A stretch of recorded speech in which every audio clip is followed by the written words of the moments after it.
El documento que seleccioné es Expanding Young People's Capacity to Learn de Claxton. En la introducción, Claxton cita algunos autores como Livingstone, Papert, Miliband, Tigrids, entre otros, los cuales coinciden en que la escuela, en particular el papel del docente, debe focalizarse en fortalecer la capacidad de los estudiantes para aprender, concientizarlos de su proceso de aprendizaje no tanto en una lección, sino en la creación de lo que se llama una cultura epistémica. En otras palabras, convertirse en unos individuos miembros de una sociedad cuyo objetivo en torno al conocimiento sea la realización de una construcción social que sea consciente del saber como proceso racional y metodológico, cuyos integrantes sean reflexivos de sus procesos cognitivos. A partir de este principio, entonces, vamos a abordar la visión del desarrollo de una cultura epistémica mediante el mapa conceptual, estableciendo la relación de los conceptos tratados en el documento según lo expuesto por Claxton. La cultura epistémica, entonces, se basa en fortalecer la capacidad para aprender de los estudiantes. Esta capacidad para aprender se fundamenta a su vez en la adquisición de habilidades, pero otorga a su vez igual o mayor importancia a la disposición para hacer uso de las mismas en situaciones que lo ameriten. Normalmente no son situaciones guiadas, sino situaciones de desafío del mundo real. Para fortalecer entonces la capacidad para aprender, se debe fortalecer en consecuencia no solo las habilidades, sino la disposición. Surge entonces la pregunta, ¿cómo se convierte un aprendiz en alguien con mayor disposición para aprender? Cuando se es capaz de hacer algo que no se hacía antes, pero adicionalmente de manera espontánea se utiliza esa habilidad en el momento en que es relevante en el futuro, independientemente de que sea guiado y motivado a realizarla por alguien más. De esa forma es como define Claxton el desarrollo de la disposición. Claxton enumera entonces algunas de las habilidades que componen las bases para aprender. Estas son la curiosidad, el enfoque, la criticidad, el análisis, la reflexión, la autoevaluación, la independencia, pero a su vez la colaboración. En la propuesta de Claxton, Costa, Kalik, Perkins y otros investigadores trata entonces de incentivar y fortalecer las características que pueden desarrollar las capacidades para aprender. Acá en este punto entonces viene un concepto muy importante que detectamos en el documento, que es el concepto de imitación. La imitación entonces tiene una gran relevancia en este proceso cuando es considerada como una de las principales formas en las cuales los hábitos culturales de pensamiento y aprendizaje se transmiten de generación en generación. Este es un planteamiento de Hurley, Chatler y Tomasello.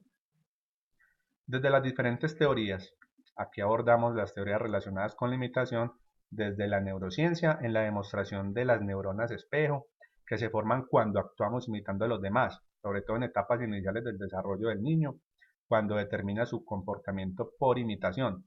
De igual manera en la teoría sociocultural, donde lo interpsicológico y lo lógico luego es procesado por lo intrapsicológico, según Vygotsky. También la psicología experimental, trabajada también por Claxton en 1997, deja claro que el inconsciente cognitivo debe tolerar formas confusas y no articuladas del saber, las cuales son esenciales para el aprendizaje. Esta tolerancia a este tipo de situaciones determina, según Claxton, a un sujeto que se caracteriza por tener mayores habilidades en cuanto a la resolución de problemas. En el intento de obtener una cultura epistémica, vamos entonces a la parte derecha, eh, según Claxton y Carr, en el 2004, se clasifican 4 tipos de ambientes propicios para esta cultura. Entonces tenemos los ambientes invitantes, donde no desafían ni extienden las capacidades para aprender, se evitan las dificultades en el proceso de aprendizaje. El prohibitivo, son restrictivos en cuanto a la participación del aprendiz.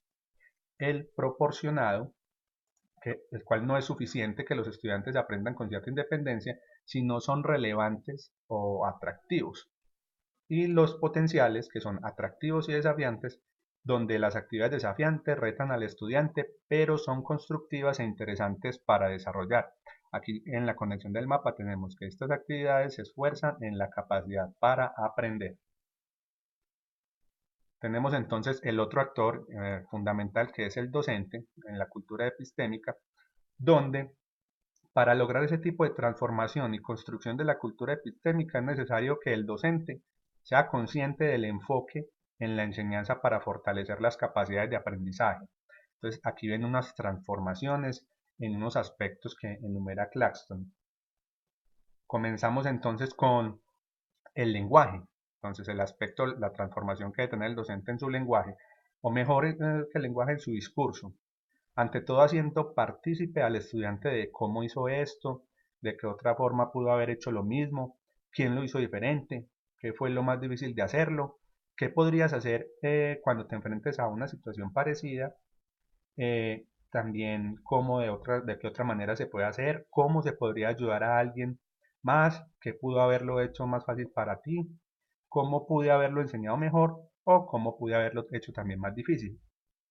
Estos planteamientos son de Chris Watkins en el 2005. Otro cambio es en las actividades. En las actividades no deben eclipsarse solo por la meta de adquisición de conocimiento y la realización de las tareas, sino también en el significado del proceso. En la transparencia y la participación, se debe establecer una cultura escolar en la cual los estudiantes entiendan qué es lo que está pasando y que son ellos los que tienen el papel más importante en este cambio cultural. Las personas jóvenes están muy interesadas en el proceso de aprendizaje si tienen la oportunidad y el estímulo de que sus voces sí van a ser escuchadas seriamente. Este es Transfer Thinking. Poder hacer con la actividad muchas cosas, pensar en qué más se puede aplicar en otros contextos lo aprendido, no dejarlo solamente allí en el aula de clase o en una lección. La progresión. En la progresión se refiere a una discusión crítica acerca de cuál es la mejor manera. Por ejemplo, en temas como fracciones o mapas mentales, son presentados solamente como úselos y ya. No es esto, sino establecer similitudes, diferencias para estimular las proyecciones ante la resolución de problemas. Acá viene una parte muy importante, sobre todo en las transformaciones en los propósitos de aprendizaje definido, o sea, implantar lo que denomina Claxton split screen, o pantalla dividida donde se aborden los contenidos, o wild topics como lo menciona Hargreaves en 2004 y Perkins en 1995.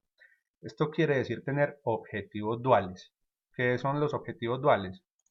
En primer lugar, el objetivo se centra en la presentación de los contenidos y en segundo lugar en el enfoque de que estos contenidos sirven para el fortalecimiento de las capacidades del aprendizaje. Aquí tenemos el conector con la capacidad de aprender.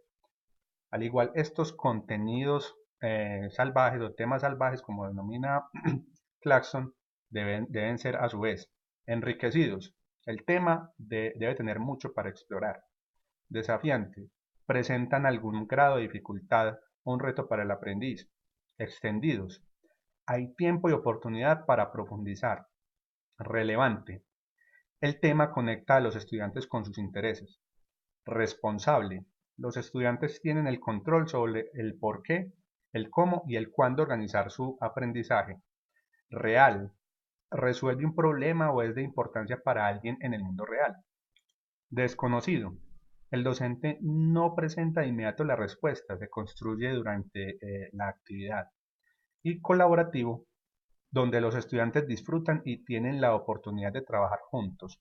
Aquí, en estas transformaciones también encontramos el modelo, o sea, notamos de mucha importancia este punto, ya que el modelo, al comienzo de la lectura hablamos de la imitación, entonces ese modelo también se refiere a eso. O sea, el modelo vuelve y juega un papel fundamental en la transformación. Tiene que ver a su vez con el concepto de imitación que se abordó anteriormente, ahora visto desde el escenario de la relación docente-alumno, la cual es una influencia muy importante para ambos.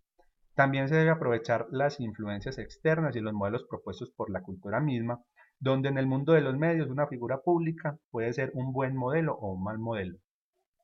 En conclusión, para la creación de lo que Claxton llama una cultura epistémica, la labor principal del docente y de los ambientes es fortalecer la capacidad de aprender del sujeto, centrando los esfuerzos tal como lo plantea en la definición de la pantalla de vida, muy importante, mitad contenido y mitad del propósito de la capacidad para aprender. En primer lugar, se fomenta la participación y la invitación a la reflexión de lo que me hace estar más dispuesto a aprender. Y en segundo lugar, cómo aplicar lo aprendido ante esas situaciones, el saber dónde y cuándo, más que el qué y el cómo. A lo largo de la vida, a manera de conclusión, tenemos procesos de aprendizaje basados en imitación. Todos queremos hacer o ser como alguien, o tal vez como muchos al tiempo.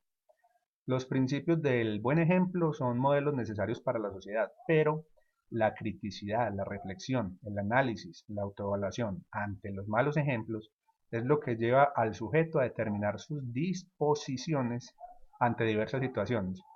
Tenemos modelos a seguir y queremos ser únicos y diferentes. Es un compromiso ético del docente procurar porque el estudiante determine sus propios modelos y fortalezca su capacidad para aprender. Muchas gracias.